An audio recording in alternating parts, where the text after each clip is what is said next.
আমাদের হিন্দু সমাজের যে দাবিগুলো আছে সেই দাবিগুলো আমি এক এক করে বলবো। এখন বাংলাদেশ বিগত কয়েকদিন হয়েছে যা সংখ্যালঘুদের বাড়িঘর, দোকান, মন্দির ভাঙচুর, লুটপাট, অগ্নিসংযোগ ঘটনায় তীব্র নিন্দা জ্ঞাপন করে। আমরা সাধারণ হিন্দু শিক্ষার্থীরা বাংলাদেশের বর্তমান অবর্তমানকালীন সরকারের নিকট কয়েকটি দাবি পেশ করেছি।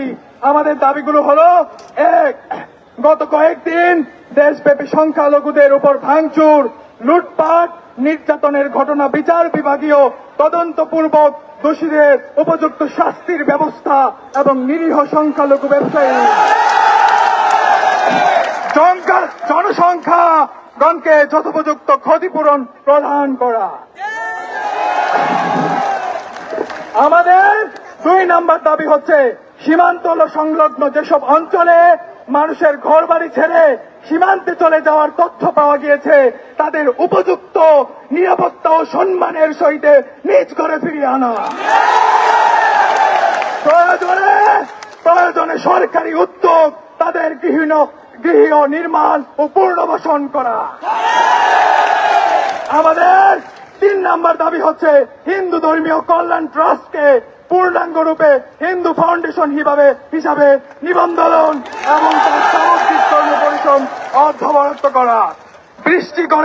বৃদ্ধি করে কোন প্রকার দলীয় লেজুর ভিত্তিক এবং দুষ্কৃতির ব্যক্তি ব্যতীত নিরপেক্ষ সনাতনকারীদের প্রকৃত শুভচিন্তক ব্যক্তিদের দ্বারা পূর্ণ গঠন।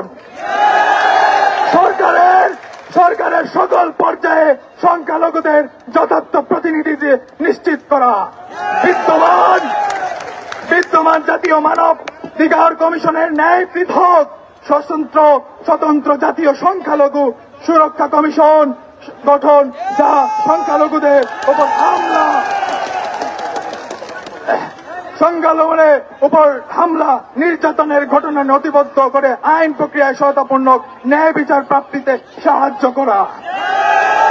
সংখ্যালঘুদের বাড়িঘর, ব্যবসা প্রতিষ্ঠান, ধর্মীয় স্থাপনা বিশেষ নিরাপত্তা প্রদান এবং আক্রমণের ঘটনায় যথার্থ পদক্ষেপ গ্রহণ করা।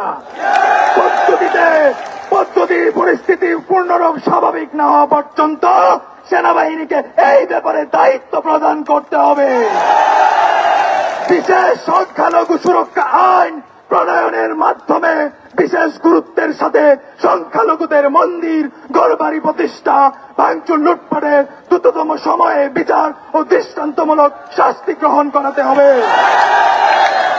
8 নম্বর, সংখ্যালঘুদের ধর্মীয় অনুষ্ঠান উৎসব নির্বিঘ্নে যথাবিধি পালন হওয়ার ব্যাপারে উন্মুক্ত নিরাপত্তার নিশ্চয়তা প্রদান করতে হবে। প্রিয় সম্মানীয় আমার ভাই বন্ধুরা, আমরা যতক্ষণ পর্যন্ত এই জিনিস আমরা না পাবো, আমরা যদি এক থাকি সবকিছু সম্ভব, আর আমরা যদি ভেঙে যাই কোনো কিছুই সম্ভব হবে না।